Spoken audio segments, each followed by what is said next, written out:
Guys, welcome to the J. Scott Outdoors podcast. This is going to be kind of a unique series of episodes. A friend of mine, Scott Ellis, who is a turkey calling champion. He's won the head-to-head several times at the Grand Nationals. He's won a bunch of turkey calling titles and is known as one of the best turkey callers of all time. Has started a Facebook group called Turkey Callers of America. There's over 11,000 members, and this is a perfect place if you're learning how to turkey hunt and you want to learn from the pros, learn from the guys that really know what they're doing, get a lot of good Facebook interaction, videos, pictures. There's over 11,000 members, including some of the biggest names in the turkey hunting industry. And I'm talking about the guys that are, world-class turkey callers and, just avid turkey hunters. So what a great place to learn. And they've been doing some Facebook Live videos where they're answering listeners' questions on the Turkey Callers of America Facebook group. And what they've allowed me to do is to have the audio from those Facebook Live sessions. And I'm going to bring you here a series of the best turkey callers in the country, old and new, some of the older guys, some of the guys, the up-and-comers, and you can really learn from these guys. And this first episode is going to be with Billy Yargus, and Billy Yargus, in my mind, has one of the best yelps of a turkey that I've ever heard. And he has won the Grand National several times. He's won a bunch of other turkey calling contests. I've also had him live on the podcast in episodes last year. And I'm going to be seeing all the guys here in a couple days at NWTF convention in Nashville. And I want to encourage you guys, if you're listening and you're going to be at NWTF, make sure to send me an email or a text or a Instagram message. I'd love to meet up with you. I've already got plans to meet up with several of you that have already contacted me. But I want to encourage you guys, if you're a turkey hunter, old or new, listen to the pros, listen to these guys, and you're going to get a lot out of it. I'm going to be featuring audio, and they're basically, around an hour long, but they're answering all kinds of questions from listeners on this Turkey Callers of America Facebook group. But, what you'll be able to do is listen to the audio here on the podcast, but I encourage you to go and join the Facebook group. All you got to do is just type in Turkey Callers of America and just join. There's 11,000 members. And I know you're going to really, for the guys that like turkeys, they're going to really dig this series. Scott Ellis, Denny Golvis, Joe Slayton, Chris Parrish, Steve Stoltz. There's just a ton of guys that this is their expertise, and they're sharing this with us, and I'm excited to share it with you. Guys, I want to thank you for your support of this podcast. I want to encourage you, if you have any comments, questions, or things you want to talk about, or if there's guests that you want me to interview on the podcast, you can email me at jscottoutdoors@gmail.com. Also encourage you to follow along on my Facebook page, J. Scott Outdoors. That's my business Facebook page. I also have a personal page, J. Scott, but I do release most of my content on the business page, J. Scott Outdoors. Also at J. Scott Outdoors on Instagram, constantly getting direct messages on Instagram, and love keeping in touch with you guys. Thank you for all your support with that. And I want to thank the sponsors here of the podcast. GoHunt.com Insider has been with me from the start. Go Hunt Insider had an amazing month last month with releasing the accurate draw odds data for Arizona, and had more Go Hunt Insider signups last month using the J. Scott promo code. It set a record, and appreciate all of the feedback that I've gotten from you guys, and I know it's an amazing resource. I get emails from you guys all the time how happy you are with the real accurate odds. And there's some great stuff coming with New Mexico and a bunch of the other states. And the accuracy is huge when you're trying to apply for these big game tags in the West. So encourage you to go to gohunt.com/insider. Use the promo code JScott. When you do, you get a $50 KUIU gift card. Not only is it a great resource for all the Western states, but they're doing unbelievable gear giveaways, hunt giveaways to all of the insider members. All you have to do is be a member to win. Also, phonescope.com, Cheston Davis and his crew, they make the best digiscoping adapters that fit any binocular, any spotting scope, basically any optic to any phone. So whatever phone you have, whatever spotting scope or bino you want to try and adapt it to, phonescope.com can do it. Use the JScott16 promo code and you're going to get a 10% discount over there at phonescope.com. Check those guys out. Also, Outdoorsmans.com. Cody Nelson and his crew there in Phoenix, Arizona, the Optics Authority. Use the JScott promo code and you get 10% off on all those Outdoorsman's products there.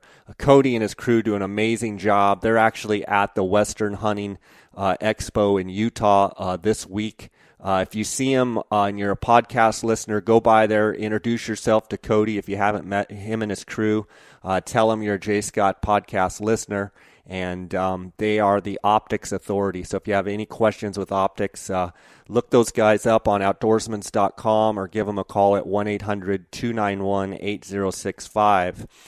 Guys, that'll about do it. Let's get into the Billy Yargus Turkey Callers of America Facebook Live interview here. Also, guys, this spring, my business, Gould'sTurkeyHunt.com, I do still have a few spots available in a few select dates, April 20th to 24th, May 1st to the 5th, May 5th through the 9th, and May 9th through the 13th. I've got a few spots here and there in those time slots. So send me an email at jscottoutdoors@gmail.com if you're interested in a Gould's turkey hunt. They're an unbelievable bird. You can also go on my website. You can go on, actually I have a Facebook page, Gould's Turkey Hunt on Facebook. Like that page, and there's a bunch of videos and photos.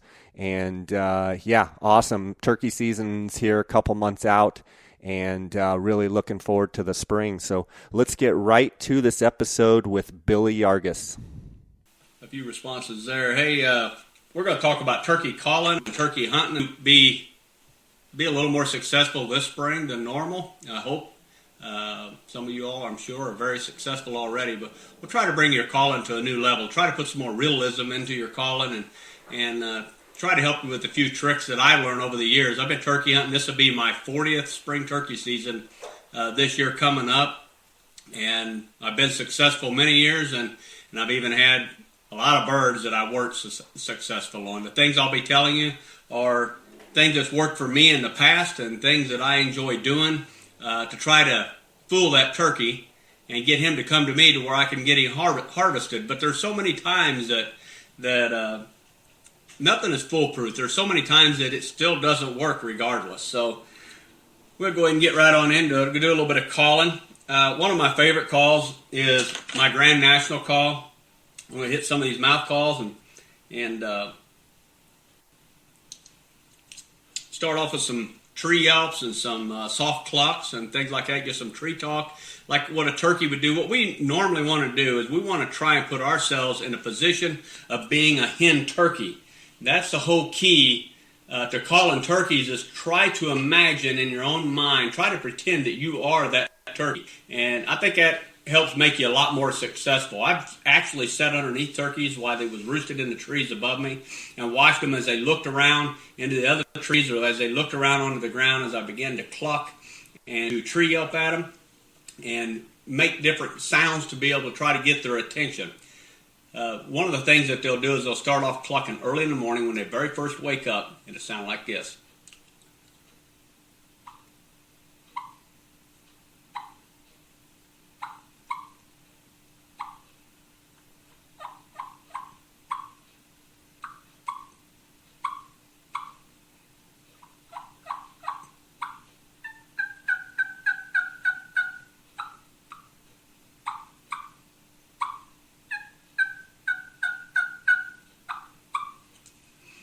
next thing you might hear is when a turkey actually flies down.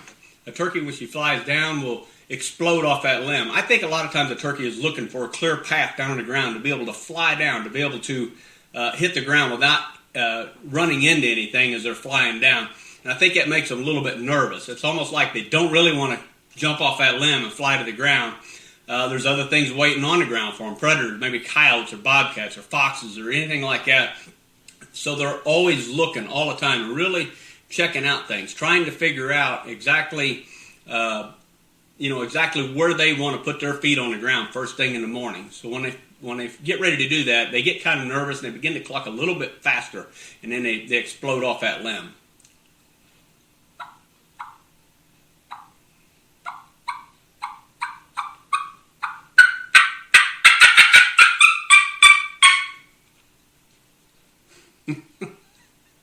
And you can tell my reed flipped over. One of the good things about a mouth call is sometimes you will have a reed flip over. I don't normally have that happen.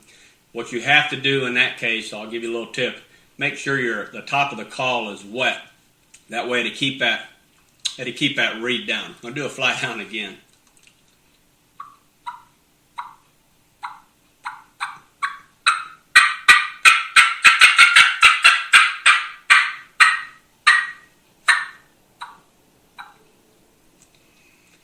That's one of the things that you're telling a turkey. Every time you talk to a turkey, every time you make a sound, you're actually telling, whether it's a gobbler or a hen or a jake or whatever it is you're hunting, you're telling that turkey something. By talking to them in a tree, you should be listening for a response. That's exactly what a hen turkey does, is she's always looking or listening for a response to her calls. Every time that she makes a sound of any kind, she's doing it for a reason. There are some people that want to talk and just like to hear themselves talk, but for the most part, we're doing it, we're talking, and we're talking for a reason. We want to try and get a response out of somebody else. So what you want to do is you want to be that turkey. You want to do the exact same thing. Sorry, I'm kind of looking through my, I'm trying to look through the internet here and try to find my cell phone here so I can answer some of your questions. I'm not seeing them on here for some reason. I'm not sure what I'm doing. Chris Comstock says, don't do that in a couple weeks, Billy, LOL. Yeah. Flip your reed. That's for sure, Chris. When we go down there and we get on stage in Nashville, Tennessee, the one thing you don't want to happen is you don't want a reed to flip over to where I guarantee you with the judges that's going to cost you. When you're out in the woods and you do something like that, don't let that bother you too bad, because turkeys are a whole lot more forgiving than what people are. The judges won't forgive you, and I guarantee you that right there would have probably got me about a 15 on my fly down cackle. In the woods, just keep right on going. Make a few plain yelps right after that. Just try to get everything blend in. That turkey will forget about it a whole lot quicker than what those judges will. Hunter Berkeley says, hey, Billy, have you ever got a slam? I've killed the Grand Slam. I hope this year to maybe get my ghouls. Go down to Mexico and hopefully kill a ghouls.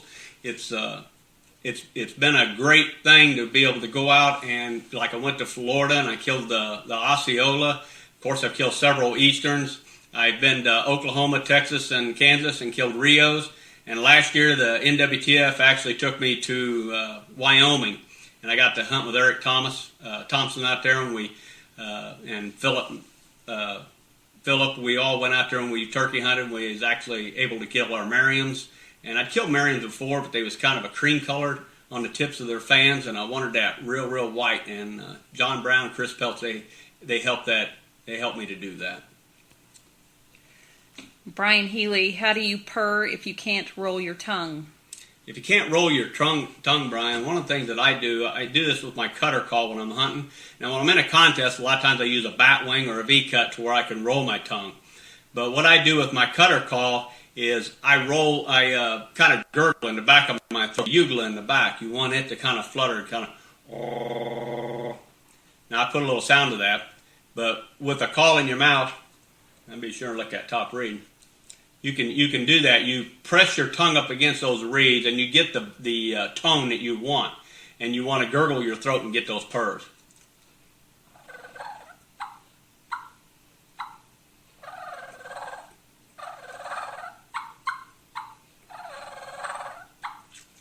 you can practice that and just keep trying to, even without a call, you can try to do that gurgling sound and get that down pat where it makes it easier, because it does take a little bit of practice to do that. And then and then try to do it with a call in your mouth. Bill Clark says, when is the NWTF in Nashville? This year, Bill, I believe it's February the 11th and 12th. It's that weekend, the second weekend. Is it 18th? I think the 18th is the finals. Okay, so it's that weekend. It's yeah, that's right. I remember booking my room. Now, 16th, 17th, 18th, and 19th will be the NWTF convention down in Nashville at the Opryland Hotel. You need to come. I tell you what, the first time I ever went was in 1996. I went to Atlanta, Georgia, and when I went to that convention, I seen anybody and everybody I ever seen on TVs or DVDs or anything like that that had anything to do with turkey hunting. You will see them there. You'll be able to talk to them. Come by and talk to us at our booth, and it's a fantastic time. You'll never forget your very first time, and I think I've been almost every year since then, and it's always been a fantastic time. Ken Jones says, hey, Billy, when you're in a contest, are nerves a factor for you? And if so, how do you tame them? Yeah, there's really, you've got that right when you said tame the nerves. You still get nervous. I don't care how long you've been turkey calling or how much that you've actually won.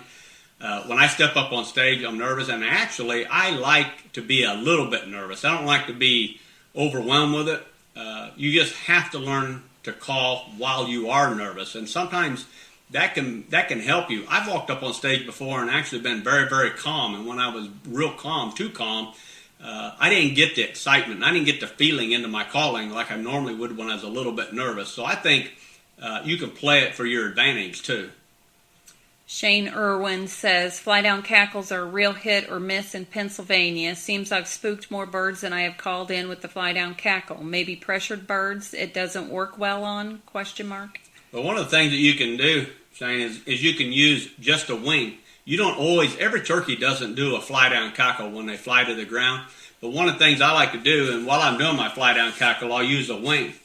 Now, you need to listen to some birds as they fly down so you can get that rhythm. You can even find it on YouTube, different birds flying down. But the big thing is put that sound. You're trying to fool that bird, so just...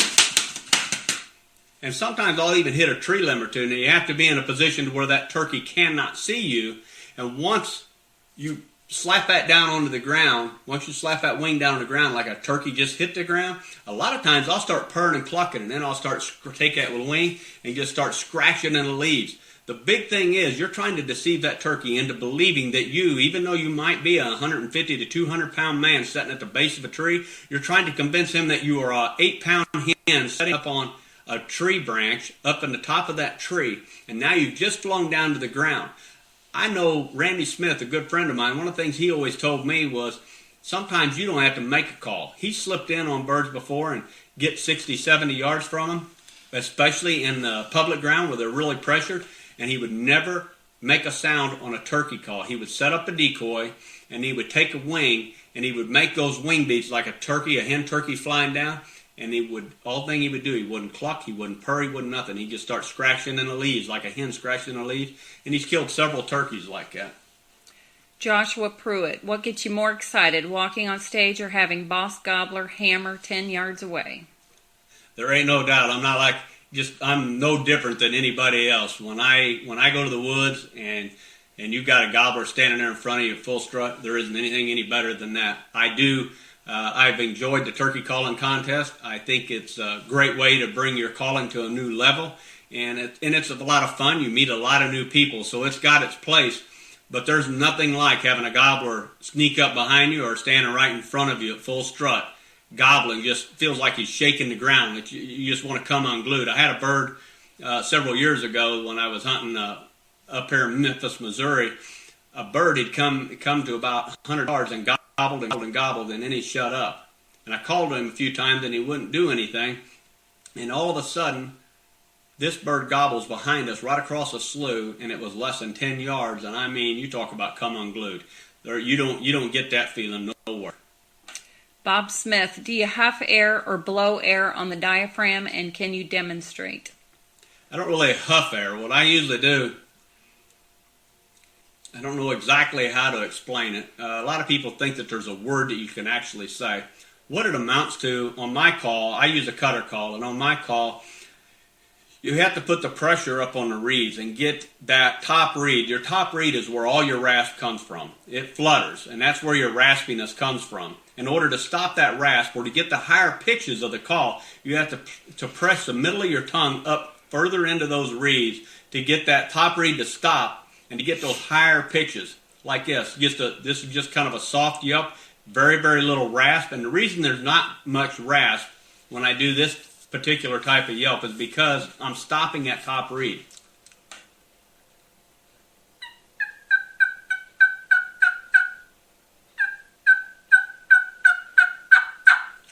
Now, as you heard right at the very end of that, I actually dropped my tongue just a slight bit off and allowed a little bit of that top reed to begin to flutter. Now, if you really want to get on that call, do excited hen yelps, assembly yelps, or you want to get louder with it and get a gobbler's attention, drop your tongue just a touch more. And when I say drop your tongue, I don't mean drop it clear off the call. It's always going to be placed up into that call, but you want to give a little bit. What's going on there is in between that tape and your tongue is where you're forcing that air through. And if you just barely come off of those reeds, it's going to allow that to flutter just a little bit more. You can go too far with that, and allow that reed to flutter too much and get to where you're not sounding realistic. So you have to play with it. You have to practice. I'm going to tell you right now, I practice a lot. I've been going to the woods. I've been going with some buddies of mine, Rodney Cook. We've been bow hunting a little bit. And then I've even gone out muzzleloader hunting a couple times, and deer wasn't moving. And I started hearing turkeys gobble, so I had to start playing with the gobblers. The other day, I think it was last Monday, I ended up calling in 7 gobblers, and a couple of them come in as strutting. I just couldn't help myself. But what you want to do is put more pressure on the call when you want to get the higher pitches. Drop your tongue off just a little bit and allow more air to go through there and allow that reed to start fluttering a little bit more to get more rasp. To sound like this.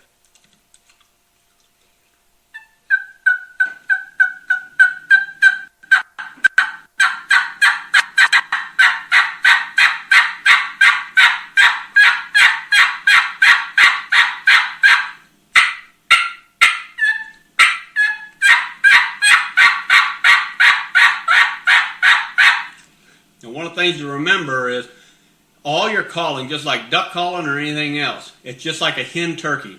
Everything has to come from your diaphragm. Everything has to come from way down deep. When you begin to get those louder yelps, everything has to come from way down deep. You don't want it to come from your throat. It's not that you can't call turkeys just by calling, through your throat with a mouth call, but it sounds more realistic, more like a hen turkey if you're bringing it from your diaphragm, and you can have a whole lot better control over your call whenever you're doing that.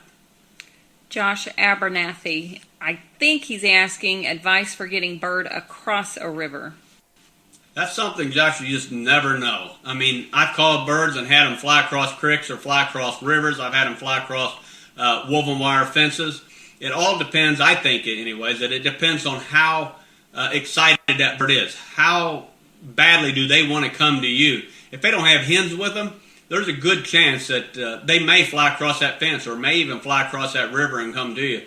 My advice is set up on him and go ahead and try to call, but I would back away from the edge. I wouldn't get right up on the edge.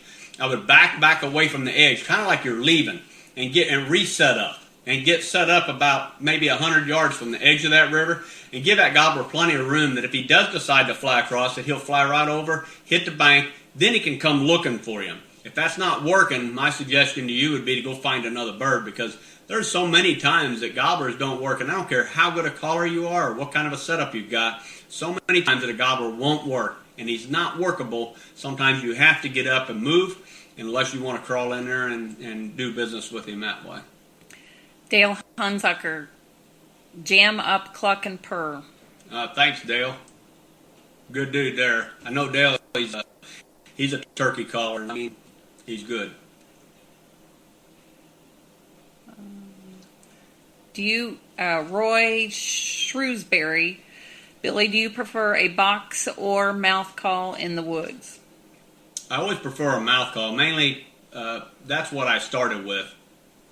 Back in 1978, I started off with a mouth call.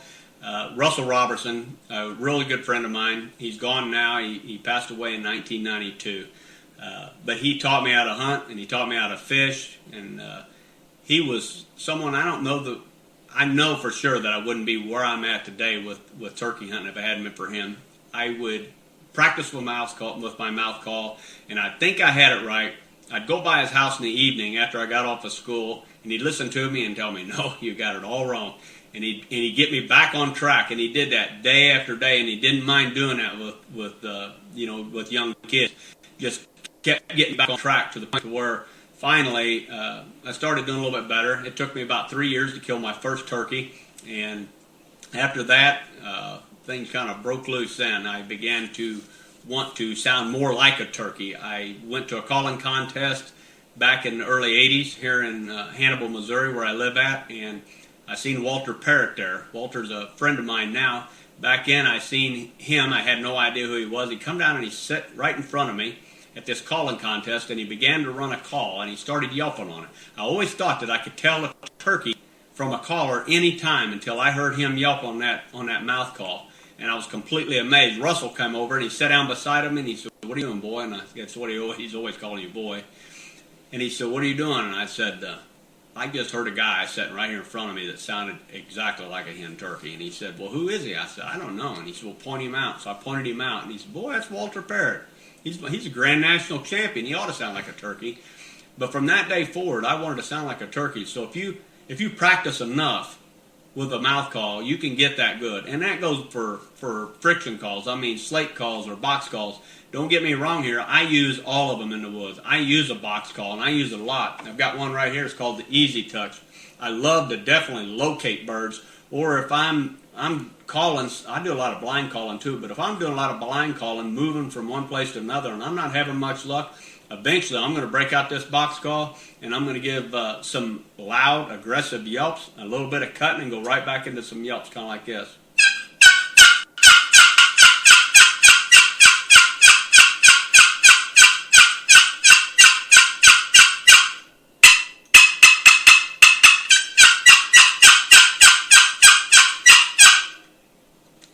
As loud, as high-pitched as that is, that will carry. I mean, my mouth call, I can make it pretty loud, but not near as loud as I can that box call. You'll grab the ear of a gobbler at a long distance. Sometimes you might grab the ear of a hen and she'll start yelping back at you.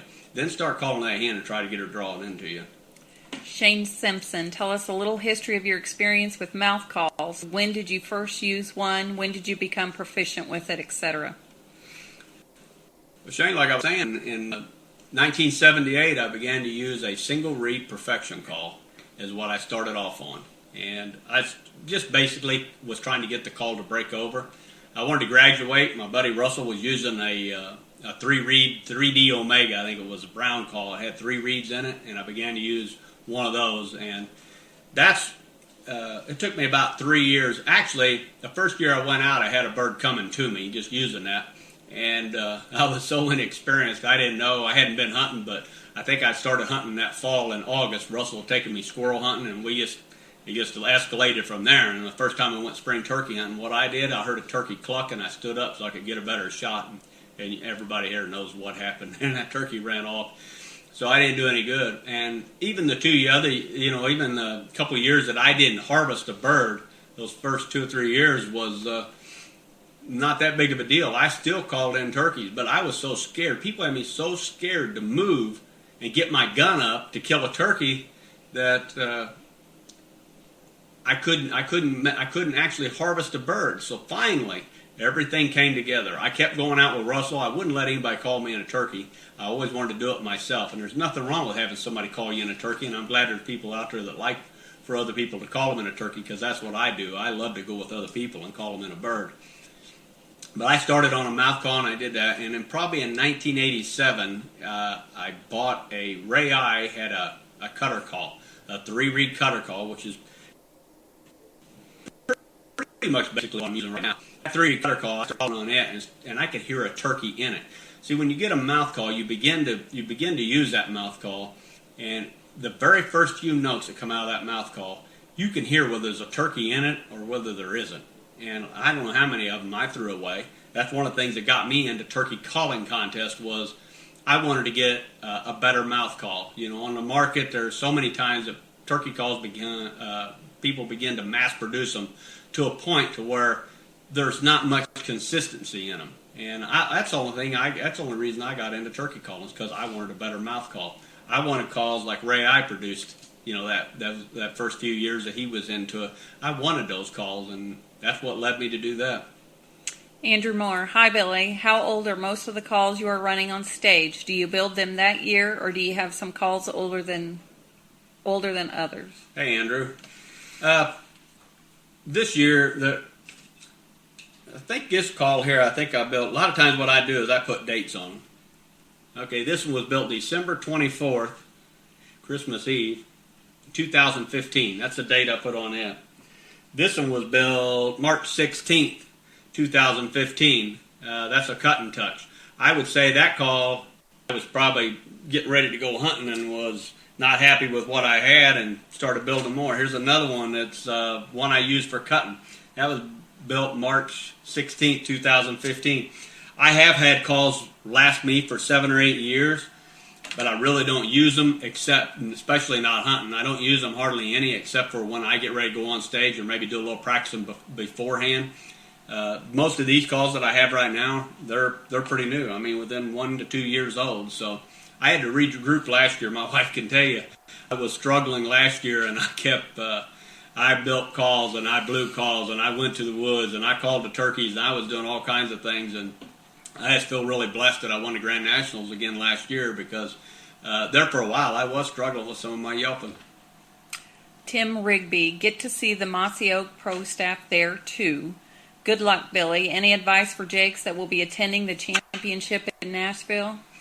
The main thing for those kids, just call like a turkey. I mean, try to sound as much like a turkey as you can. There's so many different things with YouTube, and there's so many different treetop turkeys and spit and feathers out there that you can use as a tool to be able to listen to and to be able to try to sound as much like a turkey as you possibly can. When you walk up on that stage, don't worry about trying to do what older callers are doing or anything like that. When they ask you for a call, just try to sound like a turkey as much as you possibly can, and you'll come out on top. Chase Uthoff, have you crawled to a turkey? Yeah, Chase, I have crawled to a few of them. That's not really what I call my style. It's not really what I want to do. But yes, there has been times that you get aggravated with the turkeys. They don't want to work. Every bird you come across, they're either gobbling going the other direction, gobbling standing in one spot. And what really aggravates you sometimes, and I know everybody runs into this at different times, turkeys you think are henned up, and when you finally crawl up there or sneak up there and you take a look at them, they're standing there completely by themselves. There's not another hen or another gobbler, no turkeys whatsoever around that turkey. And you yelp at him and he gobbles and he still stands there. He'll strut and he stands in one spot and he won't move. Nobody can explain exactly what that is, other than, I think, sometimes turkeys, they get into that pecking order thing. So you have different phases on turkeys, just like Mark and Terry Drury both talk about the phases in deer hunting. Well, I think turkeys do the same thing, and I've never labeled them in different kinds of phases, but I think that you have, like at the beginning of April, the turkeys, and I scout a lot of times in February, March, and April, and I go out and I watch the birds and I kind of see how they react. In April, the birds are all talking. There's not really what you call a social or a pecking order established yet, and when you call, a gobbler or a jake or any of them liable to come run you over. I mean, they're running to you not every time you do it, but they're real vocal and they're real responsive to your calls. As the season goes on and they begin to get that pecking order straightened out, the younger gobblers, or the lesser gobblers anyways, will begin to fade away and begin not gobbling quite as much, or they continue to gobble and they won't come into you. And that's one of the reasons why I think they do that. And sometimes they don't leave you any other choice. When you've got one farm to hunt for that year, and those turkeys are not responding in any way, that may be your last resort, and I wouldn't be scared to do that. Caleb Westmoreland, how are you controlling your air for your front end of the up? Well, I don't put as near as much air on my call as I do all of my softer calls compared to my louder calls. When I'm doing the front end, what you call my front end on my Yelp, I'm putting very little bit of air through that call, and I'm trying to keep that top reed from fluttering, just like I was explaining earlier.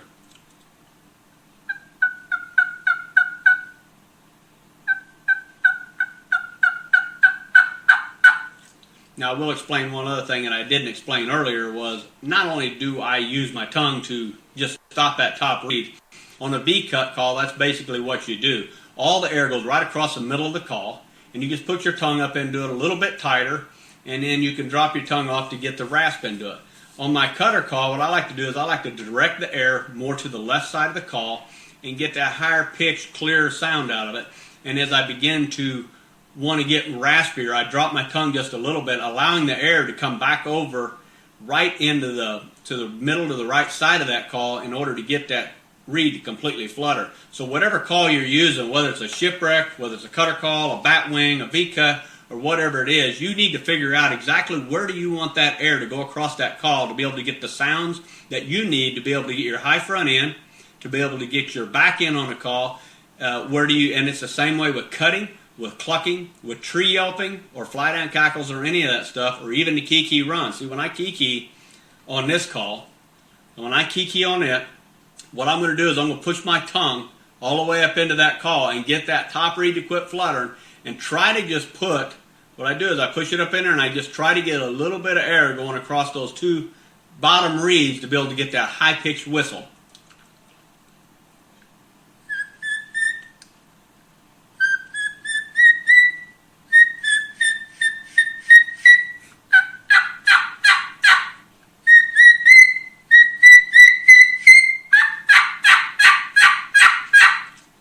So you got to figure out where to put that air on the call, how much air to put on the call, how much tongue pressure you need, how much do you want to drop your jaw. Matt Van Sice doesn't drop his jaw at all. He pretty much leaves it in the exact same place, and it's all controlled by air and by his tongue.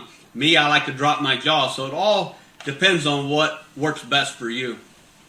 Chase also wants to know what type of turkey call do you use. Maybe you already answered that. I use a cut and touch. Is made by Mad. Well, I make them for Mad calls, and then they distribute them into the stores. I use a cut and touch, and I use the Grand National call, which is the same as a cut and touch, only it has a gray 4,000ths top reed on it. Those are my two favorite calls. The rest of my calls, the Killer Touch, the Soft Touch, the Final Touch, the Eternal Touch, all of them are really great calls too, and the reason I put those on the market is because I have used all those calls in the past, and they are great calls. They work good. And I wanted to make sure that everybody has that opportunity because not everybody likes a cutter call. Donovan Burge, can you give the best advice on purring with a diaphragm call? The best advice is you can do it two different ways, Don. You can either use your tongue and flutter your tongue, which is what I do with any kind of a V-cut call, or a bat wing.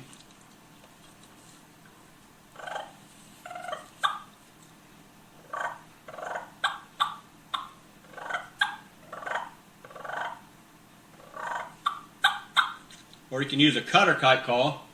When I use it, I usually roll my throat, kind of gurgle in the back of my throat.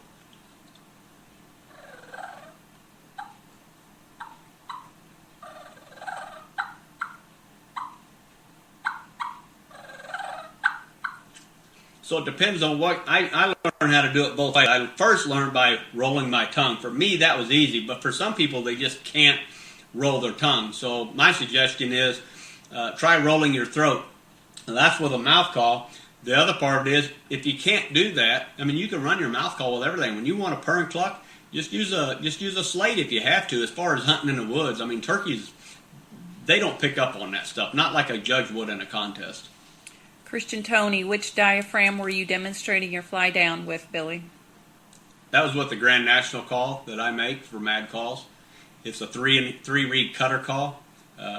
It is my favorite call. I can do everything I want to, from clucks and purrs, tree calls, fly down cackles, cutting, assembly yelping, excited hen yelping, any kiki runs, pretty much everything. Only thing I can't do is I can't gobble.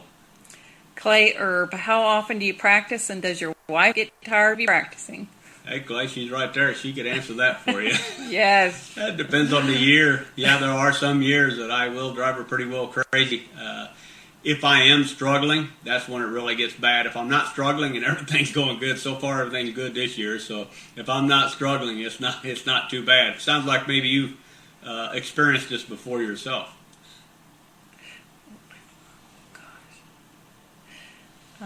Eric Lights, have you ever used the cooing type call that the hens do? I have some yard birds and hear the hens do it a lot.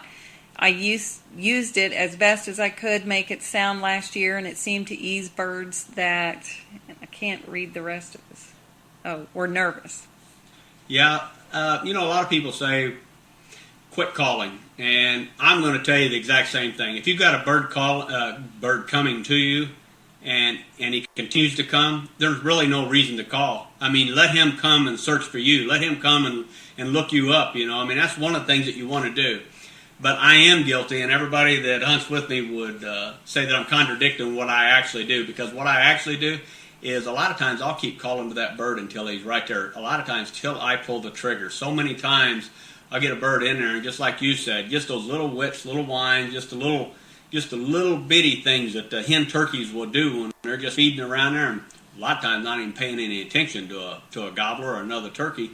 They get doing that, or maybe purring and clucking, or just some real soft yelps.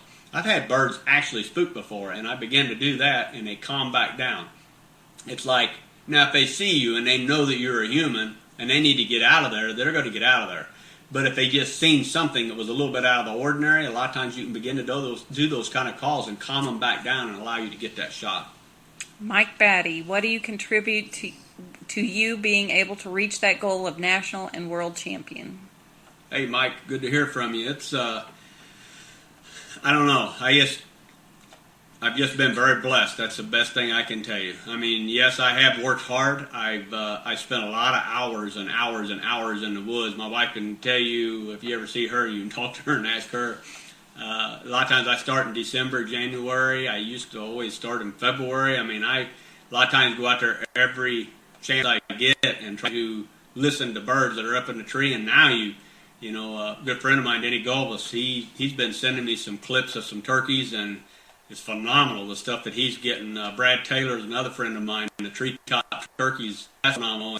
And as you know, Mike, the Spitting Feathers, you've given me a DVD of that. Man, it's unbelievable what you can hear just on those things and pick out what turkeys are doing in the trees or whether they're on the ground. You can tell the difference between fly-up cackles and fly-down cackles, and it's fantastic to be able to have that. But I spent a lot of times in the woods and calling and trying to get to that level. It's not an easy thing to do. Chris Parrish was a big part of that for me as far as I knew how to call turkeys, but Chris was a big part for me in calling contests. I don't know how many hours I spent over at his house, him building me turkey calls, and a lot of people say there's no difference in the woods and what there is on stage, but there is a slight difference, and the big difference is trying to impress judges rather than trying to impress turkeys, because judges are very, very critical on you. Monty Tudor, I've had several birds hang up just out of range. What's a good tactic to bring them in that last few yards? Just some soft stuff. Just maybe scratch in the leaves. If he can't see you, the big thing is setting up against a tree. A lot of times the bird will be able to see you. So just try to do some soft purrs and clucks, or maybe if you can't do that, just do some soft yelps.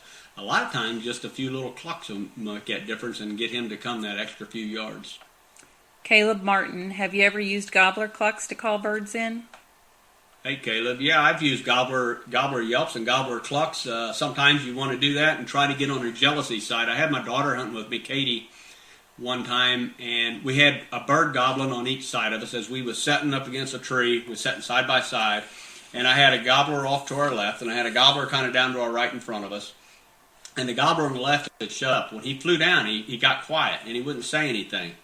So I'm sitting there, and I was hoping that he was coming in, and I kept telling her, watch, just keep watching to your left, and I'll watch to the right. Well, I could tell the bird on the right was in a tree, and this bird on the left, he never showed up, and this other bird on my right was still in a tree. And finally I told her, I said, look, what I'm going to do is I'm going to do a soft hen yelp, I'm going to do a gobbler cluck and a yelp, and then when I do that Gobble fly down and run up this hill to where you can kill him. And she got all excited. Well, it really worked, Dad? And I'm like, well, I don't know. I said, nothing's foolproof, but I will tell you this. It has worked in the past, so we might give it a try and just see if it works. And she said, well, give it a try. You couldn't have explained it any better and had it happen just exactly like that. I mean, it's like he read the script. I give him a soft yelp. I give him a hard cluck and a little bit of a gobbler yelp. And he got jealous. And I think, see, this is the whole thing. You want to put it in their minds. When you're trying to deceive that turkey, you want to put it into their minds that, in my opinion, he thought this other gobbler that had quit gobbling, he thought he came up to the hen. And when he heard that, he got mad. And I mean instantly, what he did when I quit calling, he instantly gobbled, flew down, and ran up the hill, and at about 30 yards, he ended up killing her first big gobbler, and it was a good long beard, too. So it was a fantastic day for her. And not only that, I killed one about an hour later. And on the way home, she said, this is the best day of my whole life, Dad. I mean, of course, she was only about 13 years old. So at 13, that was the best day of her whole life. And don't think, that don't choke you up a little bit. Scott Ellis, how many mouth calls do you carry in the woods with you? Hey, Scott, I usually carry, I got 3 boxes is what I usually pack. And I got about at least 2, sometimes 3 calls per box. And then one of the things I always do, I usually have about a half a dozen more that I have in my turkey vest that I don't really like that well, but I put them in there just in case I ever forget my calls, which has never happened yet. But I try to be prepared. So, yeah, I probably got a dozen or better of them with me. If I have trouble, I can always reach in and find another one. Troy Floyd says, hey, Billy, just wanted to say that hunt that you and Derek set up to raise money for those folks in Louisiana was... He says a thing. God bless you, buddies. I'm not quite sure, but anyway. Thanks, Troy. I appreciate that. I mean, we're just trying to do what God leads us to do, and that's a big thing is we're trying to use the abilities and what God give us to be able to use and to be able to make that happen for them. I know I did from them, and it sounds like it really was a big help for them, so I don't want any of the credit. I mean, that's something for God to do, because I'm going to get to go enjoy the turkey hunt regardless. Matt Van Sice, when do you plan on retiring from turkey calling contests? Well, to be honest with you, I've thought about it a few times, but I feel like I've got a free buy into the finals this year, so I got to call one more year. This may be my last year. I don't know. I'm 53 years old, so we'll see what happens. I'm still blowing air across the reeds, so. May keep going for a little bit longer. I'm not for sure, Matt. Zach Bauer, do you have any tips for calling them across the road? I've had several encounters last year where they are across the road when I don't have permission to hunt, and when I finally got him next to the road, cars would come by and stop to look at him and push him back. I've seen that happen before. I was out in Kansas one time. I was hunting with my brother-in-law, and we chased these turkeys for quite a little while, and we finally caught up to them. They were right beside a gravel road, and we just getting set up, and all of a sudden, here comes a turkey running right back past by us, and I'm like, well, what in the world is going on? And I peeked up, and exactly the same thing. I don't know if these guys were trying to shoot the turkeys or not, but they'd pulled right up on the road. These birds were right beside the gravel, and they'd pulled up right there and stopped and chased all the birds right back past us.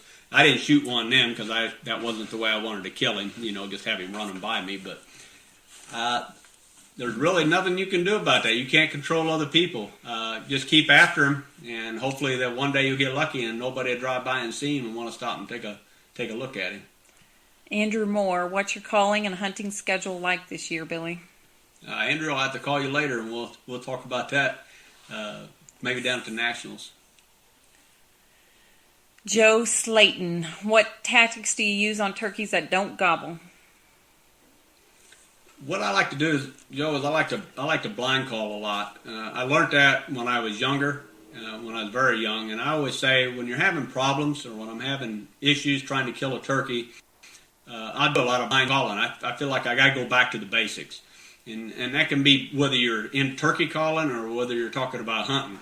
But for me, the basics on turkey hunting is doing a lot of blind calling. I slip into an area, and this is where, so you have to be prepared to go turkey hunting. You need to be prepared. You need your vest on, and you need all the different tools that you need, whether it's a box call or whether it's a aluminum calls, slate calls, whether it's mouth calls or anything else, what you need to be prepared.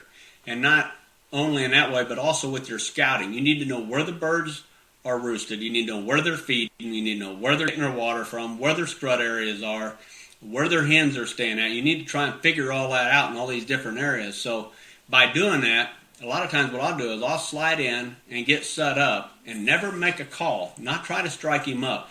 Just know that 9 o'clock he's going to be here. So you go in and you get a decoy set up. And if I'm hunting a timber, a lot of times I don't even use a decoy. But just get in there and get set up and begin to do what I call just some soft calls, just the soft yelps that I was showing you earlier. Maybe a little bit of clucking and purring, but keep it really down to a minimum. You don't want to do a whole bunch of calling. I've done that before, and then all of a sudden, boom, one gobbles, and I mean, he's only 50 yards. I mean, he's actually close enough to where you can pretty much almost shoot him at that point. You just can't see him at that point. When he does that, just give him, you can do one or two things. If you've just yelped and he gobbles at you, you can explode on him with some excited hen yelps, or you can just give him another little soft yelp like, hey, I'm over here, and then just get your gun up and get ready. Or a lot of times what you have to listen for is just turkeys walking in the leaves, or maybe that spitting and drumming.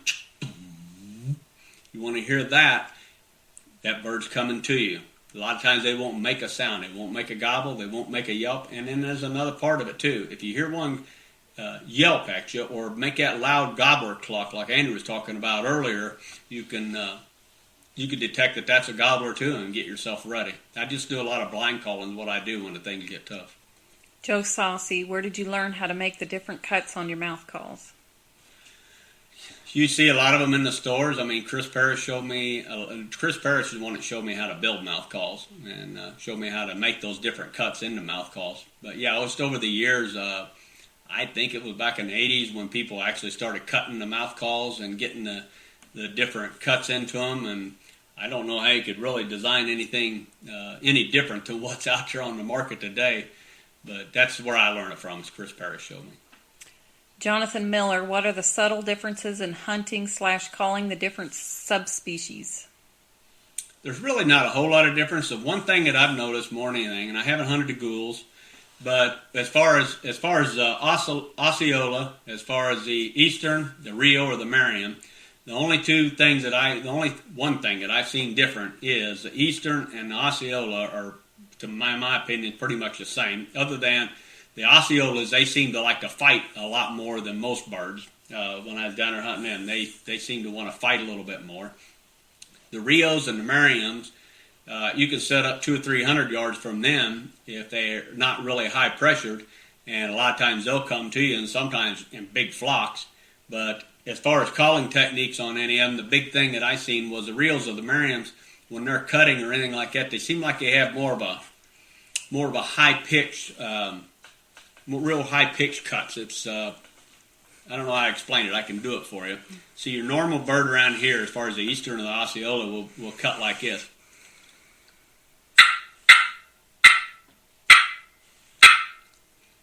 But I picked this up when I was in Texas one year. The hens, one of the things that gobblers would gobble at us, but they didn't seem to want to react to us like they would to hen turkeys. So what I did is, as far as my cutting or anything like that, I noticed that the hens was making more of a noise like this.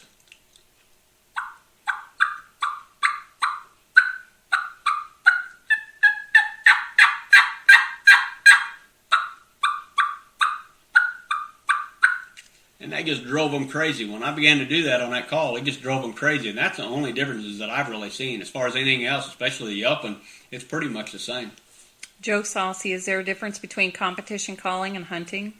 The only difference, Joe, is that you're trying to impress people rather than trying to impress a turkey. That's a big thing, is you're always trying to impersonate a turkey, but when you're up on the stage, the judges, they're not forgiving at all. When you go to the woods, the turkeys are a little more forgiving. As much as I try to be as perfect as I can in the woods, the same as I do on stage, that is the only difference that I really see, is that you're trying to impress people rather than turkeys. Shane Martinez, what is your go-to call or cut on a mouth call that you use for all calls? And that's this one. If I had to use anything, and years ago, the World Championship come up with a deal where you had to do a scenario type calling. They give you 5 different calls, and I can't remember all of them. I know they included clucks and purrs. I know they included fly down cackles, cutting of an excited hen, yelps of an excited hen, and then the kiki run. And you only had 90 seconds is all you had to do all these different calls in. And I got nervous. I'm not going to lie. I got nervous, and I thought, well, I'm just going to use one call. So I used my cutter call is what I used. The cut and touch, I think, is what I was using back in. And I walked up on stage, and I never switched calls out. I used that to do everything. And I think back in, I placed, I don't remember if it was 6th or 7th, 8th, somewhere right in there. I didn't feel like I did too bad. I was just getting started. But, yeah, it's one of them things that Troy was talking about or Ken was talking about, one of you guys was talking about the nerves. I was very, very nervous that year when they had us doing that. And I just used one call and got through it. Richard Gunn, do you like running friction on stage or just mouth calls? I just like running the mouth calls. I can control my nerves. When I get one of these friction calls up there and I get up on stage, I mean, not that I can't run one, but one of the problems is, and so many people do have that, it's trying to control your nerves as far as your hands. You might start trying to sound like a woodpecker, just getting, if you think about it too much, trying to get that peg down onto that surface. You sound more like a woodpecker than you would a turkey. Chase Crow, what call do you use on a windy day, or would you use on a windy day? I use what I pack on my vest is I've got the illuminators, I've got the heavy metal, and then I've got the Illuminator Classic. This is one of my favorites as far as locating birds, along with the box call. This thing is really high pitched and it's loud. It will carry. You can cut on it. You can do pretty much everything you want to do on it. And you can also get soft with it. See, one of the big things about using a friction call is you've got holes in the bottom. And you can change that sound chamber by the way that you hold your hand. If you want to muffle it down and make it a little bit soft, I can do that by closing those holes up. Now I'll do exactly the same thing, and then I'll begin to raise up my hand and let you tell the volume different.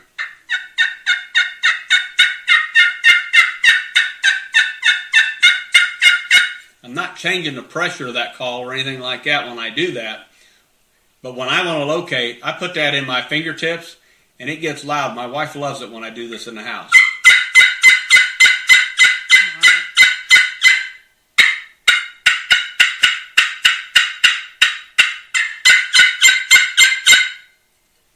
Whew. That will ring your ears in my house. My wife loves it when I do that.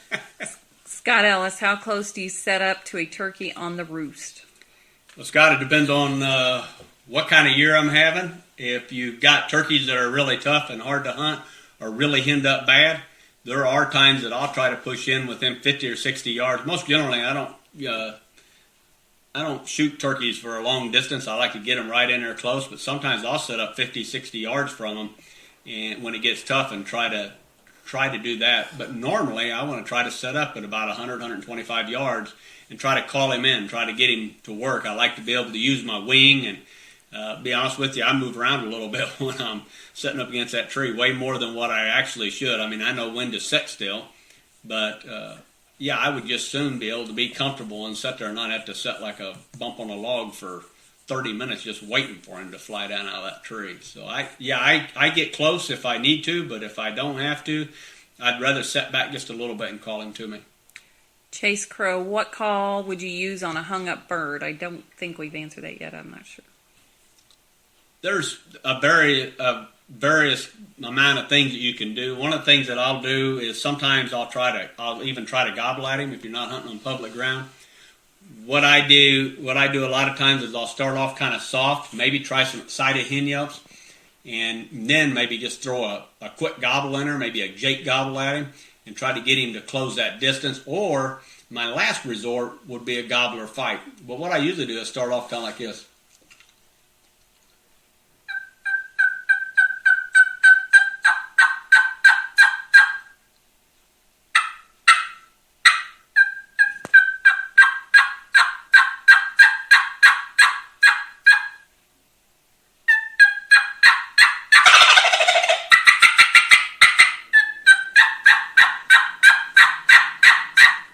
Sometimes by throwing that little gobble in there, or maybe even a Jake yelp, will get him to thinking that there's another gobbler moving in his area. I did Another thing you can do is you can fight. And a lot of times I like to use a wing. If the gobbler can see you, you can't do that. But if he can't see you, he's not that close. What you can do is you can purr, do fight and purr, try to sound like two different turkeys, purr back and forth and do that fight.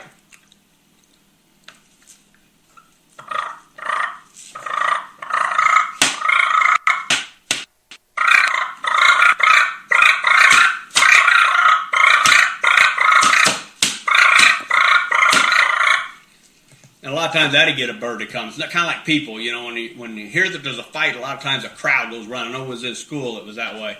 Everybody's like fighting. Next thing you know, everybody was running over to see who was fighting.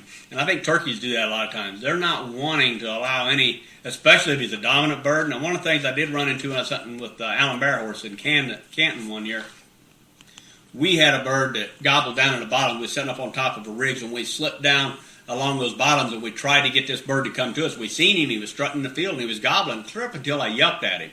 And then he shut up, and he walked out in front of me to about 70 yards, and he hung up there. Well, we decided to do a fight, and we did that fight and purr.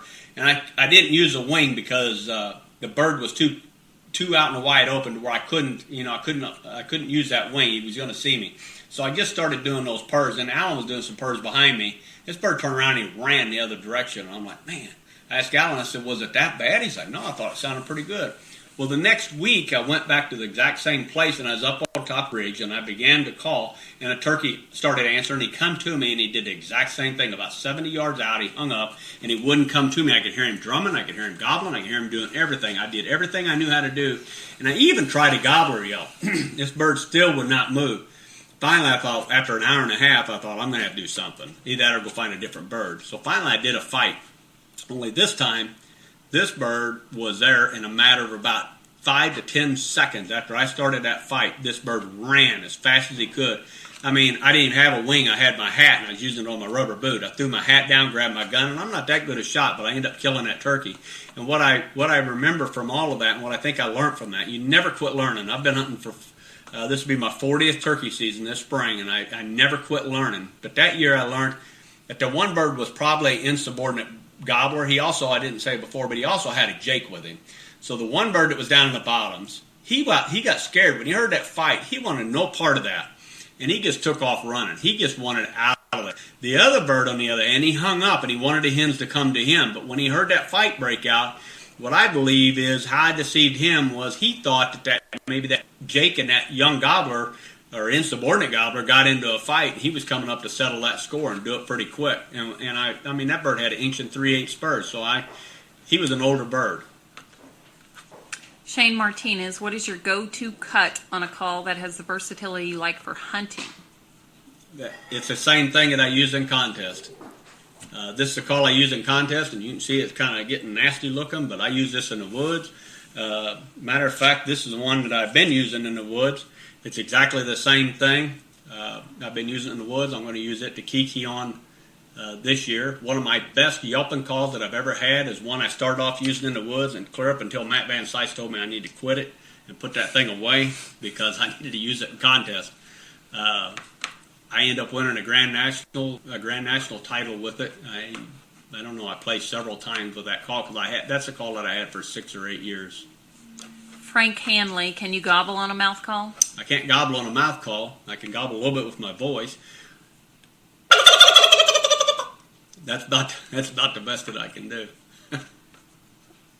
John Murphy, what's your calling strategy for calling to henned up turkeys? You might have already answered that. Well, henned up turkeys, a lot of times you could call to the hen and try to get them to come to you. One of the things that I've run into as far as henned up turkeys is sometimes the hen, you can get them fired up and get them to come to you, but also you can call too loud and aggressive to them and trying to get them to fire up. What'll happen is they'll turn around and they'll walk off in the other direction, leading that gobbler out of that field on you, taking him in exactly the opposite direction. So you just got to kind of play it by ear.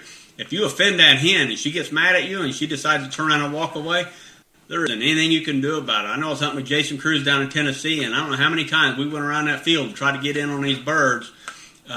Every time that we would get in front of them, I can't resist a call to a turkey a lot of times. So every time we get in front of them, and I'd throw a little yelp out there, and those hens would turn around and start back across the field the other direction where we just came from and lead those gobblers with them. So sometimes it's just almost impossible, but I usually try to get those hens fired up and get them to come to me if I can. Clark Lawrence, if you had to put a number on it, how many turkeys have you killed in your career? I really can't put a number on that. I really don't know. I've been very blessed. I know that. I've harvested a lot of birds, and I wouldn't even want to try to put a number on that. Blake Trent, how do you get that little half cluck / cut mixed in with a yelp? What you have to do is not worry so much about a yelp. When you're doing that, in between your clucks, if you really listen to a hen, all it is just the yelp hardly even breaks over. It's just kind of it's just kind of a little blow the air across the reed. I mean,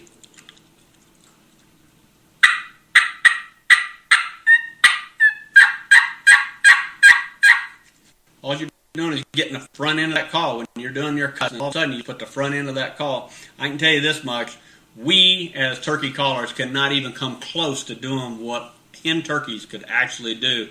If you ever watch Pressure Gobblers by Denny Golvis, he's got a hen on there that's cutting so fast, and she puts a little bit of a yelp in between some of her cuts every once in a while that just blows me away. There's no way a human being can actually do that. There's a lot of people can come close, but we can't get where she's at.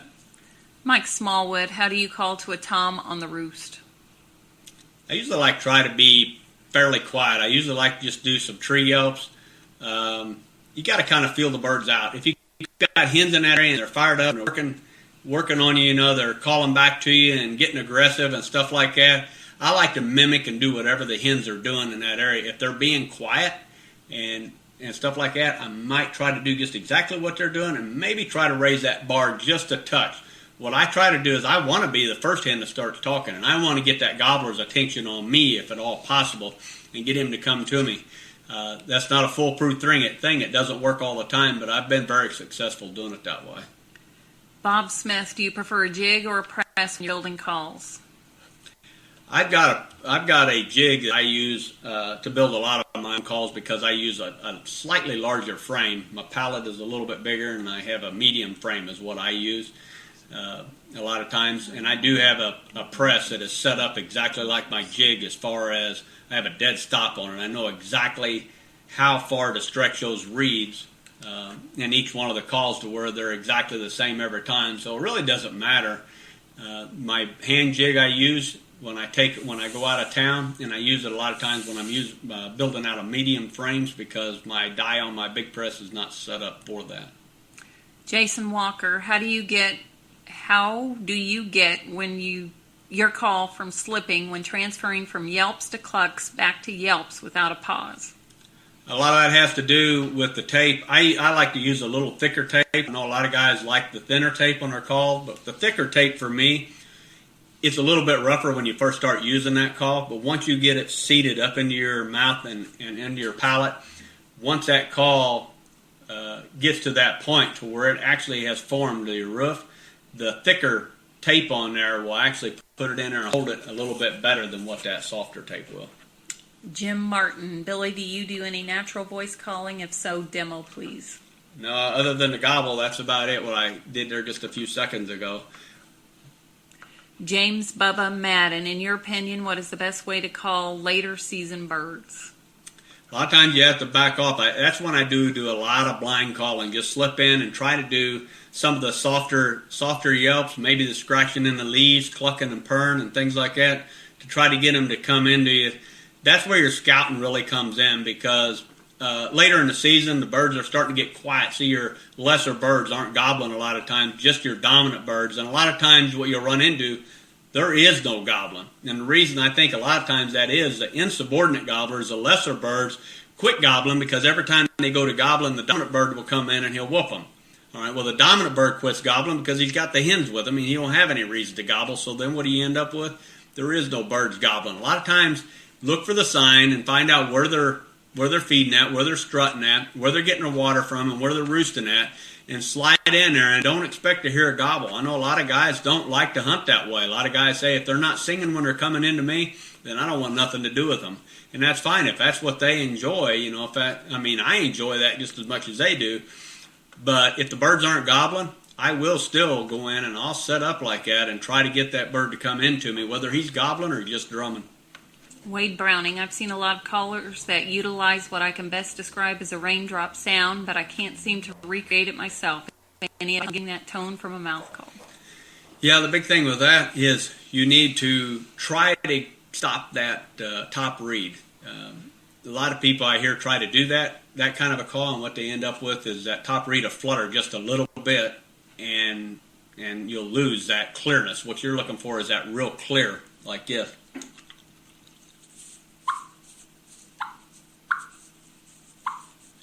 You're looking for that real clear, what you're calling a raindrop type cluck, just a real clear cluck, what a turkey does early in the morning a lot of times when they're sitting there on that limb. The whole key to that is to get that top reed. Now, if you had a double reed or a triple reed, no cuts at all in it, I bet you could get that call really, really easy. Kevin Anderson, do you ever use the key in your spring hunts? Yes, I do. There's so many times that I will try it. There's a few times that it has worked. It's not something that works all the time, but depending on where you're at, I was hunting in Kansas one time with Derek Stallman, and that's one of the things that we run into. We had hunted the night before, and we roosted 2 birds. We had them come in, and I wouldn't let Derek shoot because I thought there was too much brush to get good focus on the camera. So we put them to roost that night. We come back the next morning, and we set up. That night before, we had 2 hens decoys, and we didn't have a gobbler decoy. Well, the next day we set up with 3 hen decoys and a gobbler decoy, and I told Derek, I said, the big thing that we seen the night before is these 2 gobblers run another gobbler off, and then they took the hens and brought them to roost with them. And I believe we can get those gobblers out into this field, and they see this gobbler, this lone gobbler decoy, full strut. I think they'll come running to him. Well, all of a sudden, all these hens, and early in the morning, start flying over our heads, and they spread out all over this pasture in front of us. But one hen began to do a kiki run, and when she did, all the other hens went running right to her. Now, the gobblers haven't entered the field yet, and Derek told me, he said, do a kiki run. And I started kikiing to this group of hens, and they all came down and got within about, we had our decoys, the first decoys, about 10 yards, and all these hens, there was 7 or 8 of them that was right there between us and the decoys. So now we've got all their live hens right there with us, and 1 strutting gobbler plus our 3 hen decoys. When those gobblers hit that field, I mean, they came running. And where do you think they went? Right straight to that gobbler. They wasn't going to have any part of that. This is the kiki run.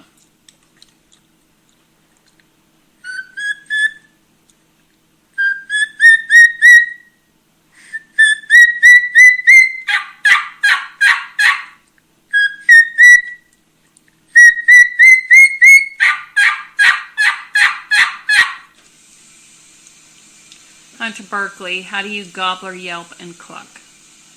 You can do it on a box call. What I do on my mouth call is I try to hollow my mouth out a little bit more and try to get that deeper, hollower sound to get that cluck. And then also with the yelps.